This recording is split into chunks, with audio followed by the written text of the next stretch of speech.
నినాదంతో సాధారణ మనిషి ఆవేదనకు స్వరం విచ్చి సమస్యలు తీర్చేటువంటి జనసేనాని జననేత ఉప ముఖ్యమంత్రి శ్రీ పవన్ కళ్యాణ్ గారి సందేశం. వేదిక పైన ఆసీనులైన మనందరికీ స్ఫూర్తిదాయకమైన నాయకులు, మన గౌరవ ప్రియతమ భారత ప్రధాని నరేంద్ర మోదీ గారికి 5 కోట్ల ప్రజల తరపున, మనందరి తరపున వారికి మనస్ఫూర్తిగా హృదయ నమస్కారాలు తెలియజేసుకుంటూ స్వాగతం పలుకుతున్నాం. వేదిక పైన ఆసీనులైన గౌరవ రాష్ట్ర గవర్నర్ గారికి, అబ్దుల్ నజీర్ గారికి నా హృదయపూర్వక నమస్కారాలు. రాష్ట్రాన్ని ఒక తరం కాదు, ఒక ఎన్నికలు కాదు, 5 సంవత్సరాలు కాదు, ఒక తరం కోసం ఆలోచించే నాయకులు శ్రీ గౌరవ ముఖ్యమంత్రి శ్రీ నారా చంద్రబాబు నాయుడు గారికి హృదయపూర్వక నమస్కారాలు. అలాగే వారి తండ్రి అడుగుజాడల్లో సమర్థవంతంగా అన్ని శాఖల్ని, తనకిచ్చిన అన్ని శాఖల్ని సమర్థవంతంగా నిర్వహిస్తున్న యువ నాయకులు లోకేష్ గారికి నా హృదయపూర్వక నమస్కారాలు. వేదిక పైన ఆసీనులైన కేంద్ర మంత్రివర్యులందరికీ, సహచర మంత్రివర్గ సభ్యులకి, ఇక్కడికి విచ్చేసిన శాసనసభ్యులందరికీ పేరు పేరు నా హృదయపూర్వక నమస్కారాలు. ఇక్కడికి విచ్చేసిన జనసేన నాయకులకి, తెలుగుదేశం నాయకులకి, భారతీయ జనతా పార్టీ నాయకులకి, ప్రతి ఒక్కరికి పేరు పేరున నా హృదయపూర్వక నమస్కారం. మనకి ప్రధానమంత్రి గారిని ఒకటే ఒక పదంతో పిలుస్తాం, కర్మయోగి. ఏ ఫలితాలు ఆశించకుండా దేశ సేవే పరమావధిగా ఆయన ఆలోచిస్తూ, ఎలాంటి లాభాపేక్ష లేకుండా కేవలం ధర్మాన్ని పట్టుకొని డ్యూటీని, కర్మని ఏమాత్రం ఆశించకుండా చేస్తున్న అలాంటి వ్యక్తి మనం ఈ సమయంలో ఈ తరానికి వారు దిశానిర్దేశం చేసే విధంగా ప్రధానమంత్రి స్థాయిలో ఉండటం మనందరం చేసుకున్న అదృష్టం. One who performs duty with truth, righteousness and discipline without attachment to results and dedicates action to the protection of the motherland attains eternal glory. The statement perfectly describes Honorable Prime Minister Shri Narendra Modi ji. Our Honorable Prime Minister Shri Narendra Modi ji is not just leading a government.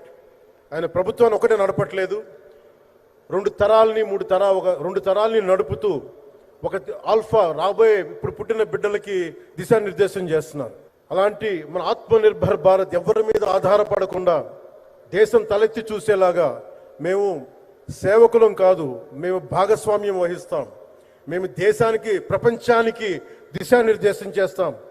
Bharat అగ్రగామి, అంతేగాని కూర్చోబెట్టి చేతులు మడుచుకొని మేము భయపడతా ఉండే దేశం కాదు. తలెత్తుకొని పొగరగా, ఒక దేశపు జెండా ఎంత పొగరుగా ఉంటుందో అంత పొగరుతోటి భారతదేశాన్ని ప్రపంచ పటంలో నిలబెట్టిన మోదీ గారు మనకి ఈ రోజున ఈ కార్యక్రమానికి విచ్చేసి, ప్రత్యేకించి మొన్న గూగుల్ వచ్చింది, అలాగే ఈ రోజున ముఖ్యంగా దాదాపు 13,000 కోట్ల పైచిలుకుతోటి ఈ రోజున మనకి పెట్టుబడులు వస్తూ ఉన్నాయి. దాంట్లో ప్రత్యేకించి ఉరవకంలో 4,000 కోట్ల రూపాయలు పెట్టుబడి మనకి. ప్రత్యేకించి ఈ రోజున మనకి GST పన్నులు ఎప్పుడు పెరగడమే తప్ప ఇప్పుడు తగ్గవు. అలాంటి పన్నుల భారాన్ని మనకి మోదీ గారు వచ్చాక దాదాపు ప్రతి కుటుంబానికి సంవత్సరానికి, ఇందాక సోదరు లోకేష్ గారు చెప్పినట్టుగా, ఒక 20,000 రూపాయలు ఆదా చేసుకునే అవకాశం కలుగుతుంది.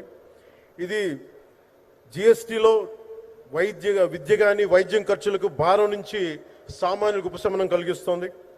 ఆరోగ్య బీమా, జీవిత బీమాపై GST పూర్తిగా తొలగించడంతో పాటు వార్షిక ప్రీమియం 3,000 నుంచి 4,000కు తగ్గి అందరికీ ఇది అందుబాటులో ఉంటుంది.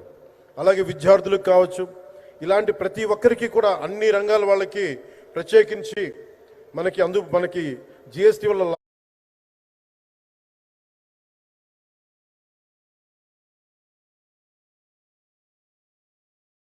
లాభాలని అందరికి అందించేలా ముందుకు తీసుకెళ్తే ప్రతి ఒక్కరికి, గౌరవ ప్రధానమంత్రి గారికి, దీనికి సహకరించిన గౌరవ ముఖ్యమంత్రి శ్రీ నారా చంద్రబాబు నాయుడు గారికి, ప్రతి ఒక్కరికి నా హృదయపూర్వక ధన్యవాదాలు తెలుపుకుంటూ, ప్రధానమంత్రి గారికి ఇంకొకసారి ప్రత్యేక ధన్యవాదాలు తెలుపుకుంటూ, మేమందరం ఈ కూటమి ఒక 15 ఏళ్ళకి తక్కువ కాకుండా బలంగా ఉండాలి. మనందరం ఎంత బలంగా ఉండాలి అంటే ఇది తప్ప ఇంకెవరికి ఏది రాదు. ఇబ్బందులున్నా ఉన్నా తట్టుకొని నిలబడి, ఎందుకంటే ఈ రోజున ప్రధానమంత్రి గారు మనకు వచ్చి అండగా ఉన్నారంటే ఈ పెట్టుబడులను కానీ, ఈ నమ్మకాన్ని కానీ ఎటు మాత్రం సడలించకుండా మేము ముందుకెళ్తామని మీ అందరికీ తెలియజేసుకుంటూ, అందరం సమిష్టిగా పనిచేస్తాం. ప్రధానమంత్రి గారి నాయకత్వంలో గౌరవ ముఖ్యమంత్రి నారా చంద్రబాబు నాయుడు గారి స్ఫూర్తితోటి ఆయన నాయకత్వంతో ముందుకెళ్తాం. మేమందరం మీ ఆకాంక్షల్ని, వచ్చే తరం ఆకాంక్షల్ని ముందుకు తీసుకెళ్తామని తెలియజేసుకుంటూ సెలవు తీసుకున్నాను. జై భారత్, జై హింద్.